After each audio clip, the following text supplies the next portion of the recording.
some facts about God of War 3. Hello and welcome to Extreme Gameplays, where I play games stylishly. Today we coming in with another facts about God of War series. Today's game is gonna be God of War 3.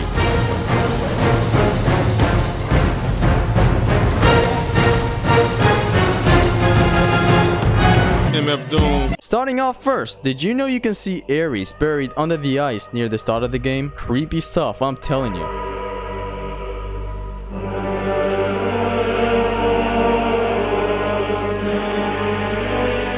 You might have seen some people do it here and there, but you can grab Zeus off the air just like a normal enemy. Make sure to use it because it also does some cool damage other than it looking this cool. You saw this at the start, but let's go through it again. You can charge the Tartarus Rage in the air as well by holding L1 and triangle. This is especially useful against the Cyclops enemies, as it helps you wail on them until you get the QTE prompt. But you still have to balance yourself carefully to stay on top, so don't fall there, I guess. Did you know the Olympus Fiend can climb up and control the Cyclops? Me neither until I played this randomizer and found out for myself. Sheesh.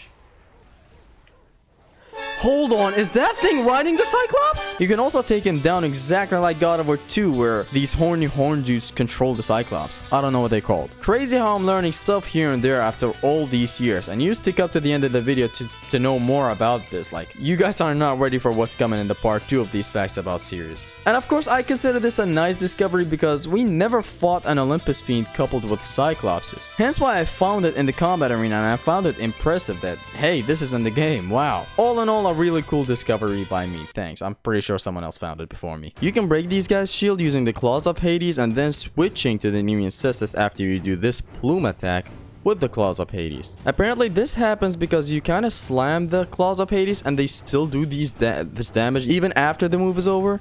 And so when you switch to the Nemean Cestus, the game thinks you're attacking with the Nemean Cestus for some reason, which is, hey, I mean, this could be useful to have fun and stuff, but I don't think it's better than breaking these things with the Nemean Cestus straight away, so yeah, just thought I might throw it out there. Next up, the buffered launcher, or as I put it in the God of War 2 facts video, the somewhat of a hidden counter mechanic, as I called it. Now, this is very useful to punish your enemy after you block their attack, and guess what? It's back in God of War 3. Amazingly amazing. Make sure to use it.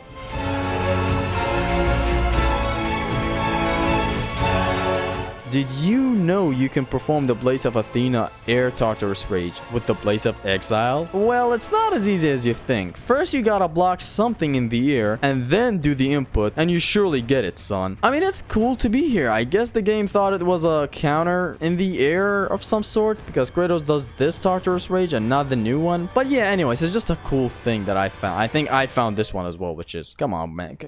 Hey, listen! I love myself for this. There are, just like God of War 2, some pretty cool fail animations in the last QTE battle with Zeus. Have a listen for yourself.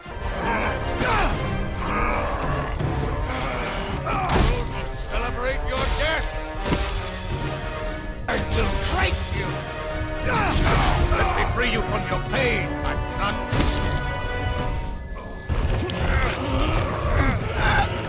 In this zoom out in the Kronos boss battle, you get to see some pretty interesting details if you zoom in.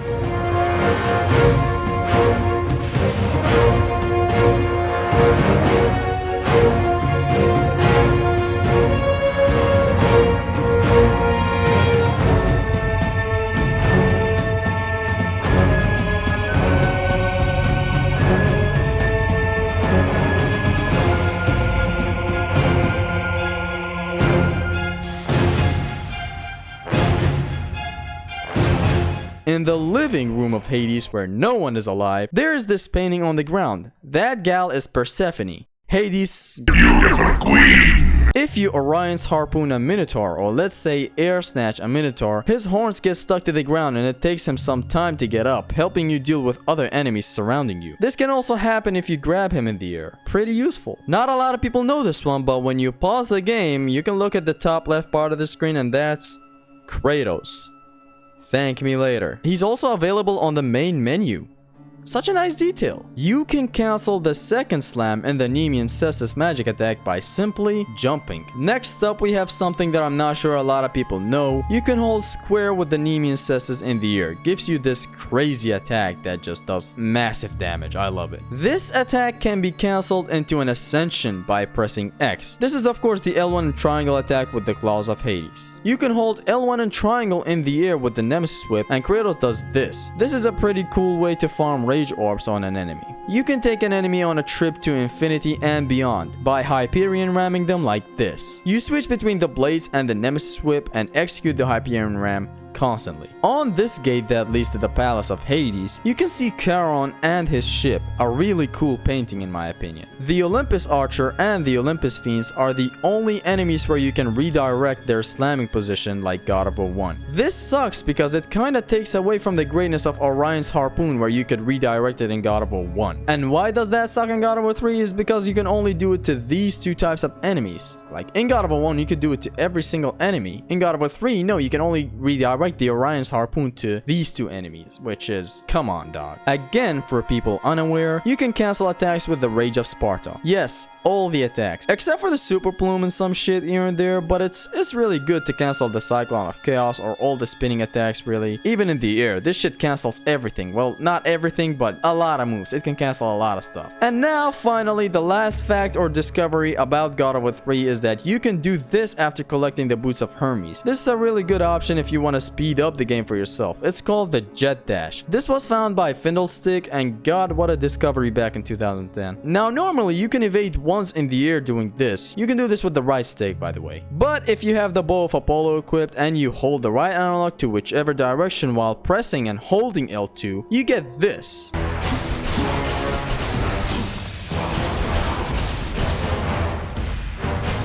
Good, right? Not good enough because you can take it a step further. While having the bow equipped, try holding L1 and L2 while you keep the analog aimed to wherever you want to go. That's the right analog, of course. And you get this madness.